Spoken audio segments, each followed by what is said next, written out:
Welcome to Democracy Now!, democracynow.org, the War and Peace Report. I'm Amy Goodman.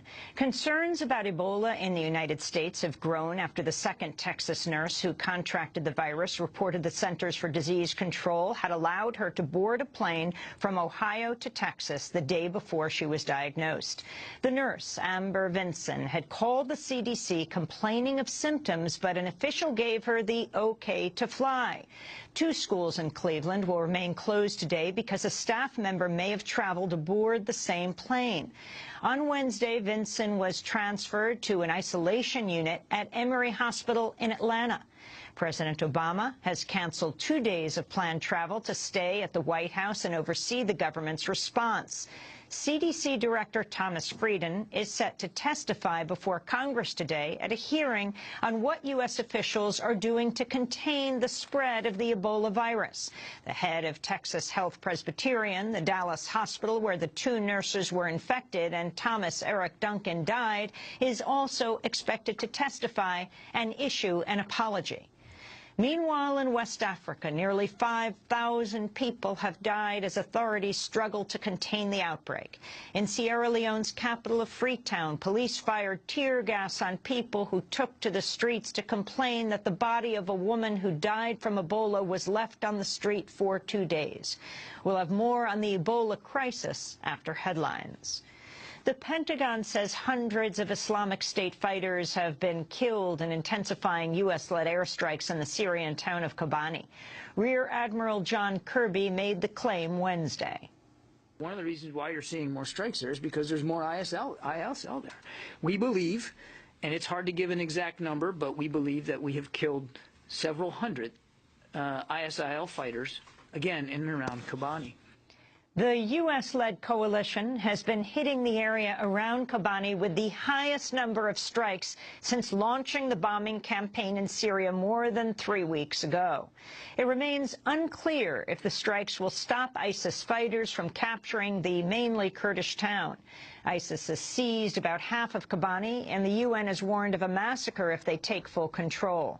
The strike comes days after the Obama administration appeared to distance itself from defending Kobani, saying it was not a strategic objective. Speaking at the State Department, Special Envoy John Allen said the U.S. is focused on providing humanitarian aid there while stopping the ISIS advance in Iraq's Anbar province. We're actually focusing, obviously, around Kobani, providing airstrikes to provide humanitarian assistance and relief there, obviously, to give some time to the fighters to organize on the ground.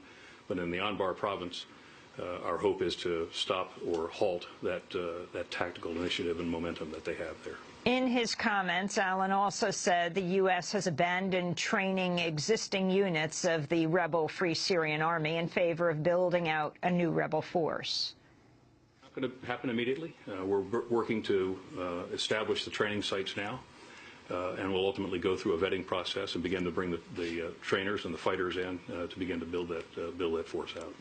General John Allen says there has been no formal coordination with the FSA during the U.S.-led bombing of Syria. His comments follow the leak of a CIA study that said previous U.S. efforts to arm and train rebel groups have mostly failed. President Obama first commissioned the study in 2012 as he weighed arming Syrian rebels fighting the regime of Bashar al-Assad. The findings fueled White House skepticism about backing the rebels, but Obama went ahead with training efforts that have recently expanded to Saudi Arabia.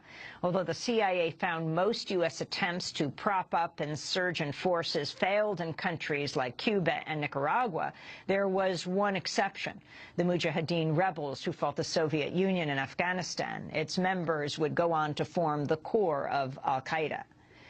The United Nations says a lack of funding has forced the cutting of food rations for up to 1 million people in Afghanistan. The World Food Program Director for Afghanistan, Claude Jibidar, said a focus on other global crises has led to a shortfall. The world context has become very complicated with a lot of emergencies. Just to name a few, the needs for Ebola, what's happening in Syria, in Iraq, in Central African Republic, in Sudan. I mean, all of those emergencies, of course, are all having a toll on the capacity of the donors to provide Afghanistan and Afghanistan people with all they need. The cuts mean food rations will be reduced from 2,100 calories per day to around 1,500. Most of them are distributed to the hundreds of thousands of people who fled fighting between the Taliban and the Afghan government. The Arkansas Supreme Court has struck down the state's voter ID law days before early voting is set to begin. The court ruled that requiring a voter to present photo identification is unconstitutional. State lawmakers approved the measure last year by overriding a veto from Democratic Governor Mike Beebe. A federal jury has awarded $4.6 million to the family of a homeless preacher who died after suffering police brutality. Witnesses to the 2010 incident say Marvin Booker was forcibly restrained, tasered, then placed face down in a holding cell. He was pronounced dead hours later in what the coroner ruled a homicide. Booker's family won the federal suit against the city of Denver and 5 of the officers involved. We'll be broadcasting from Denver, Colorado on Friday. A New York prisoner has been freed after 29 years behind bars for a crime he did not commit. David McCallum, who's African-American, was ordered released Wednesday after prosecutors said he'd falsely confessed at the age of 16. McCallum and another man, the late Willie Stuckey, were convicted of a 1985 kidnapping and murder. No evidence tied them to the crime except their confessions, which prosecutors now say were likely coerced. Recent DNA and fingerprint testing has tied others to the stolen vehicle involved. Stuckey died in 2001 behind bars. In his first comments as a free man, McCallum called the moment bittersweet because Stuckey was not walking out of the courtroom by his side. I'm feeling like I want to go home, finally, after 29 years. And, of course, this is a bittersweet moment because I'm walking out alone. There's someone else, there's someone else who's supposed to be walking out with me, but unfortunately he's not, and that's Willie Stuckey. How do you feel having lost 3 decades of your life for something you didn't do?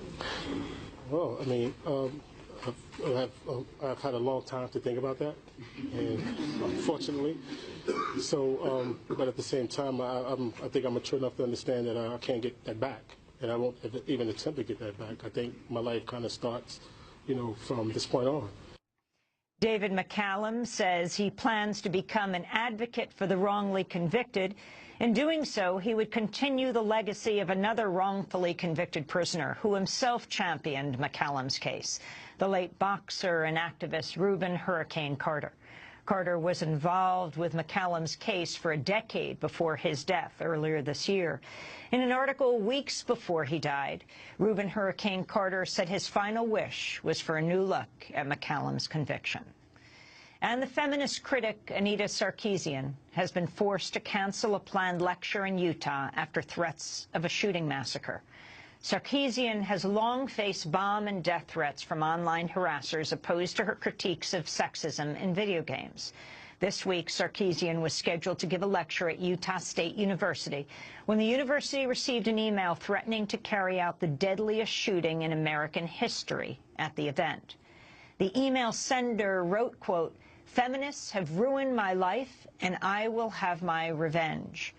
He used the moniker Mark Lapine, the name of a man who killed 14 women in a mass shooting in Montreal in 1989. Anita Sarkeesian canceled the talk after being told that under Utah law, police could not prevent people from bringing guns to her lecture. A university spokesperson told the Standard Examiner newspaper the school had determined it was safe for Sarkeesian to speak because, quote, "the threat we received is not out of the norm for this woman."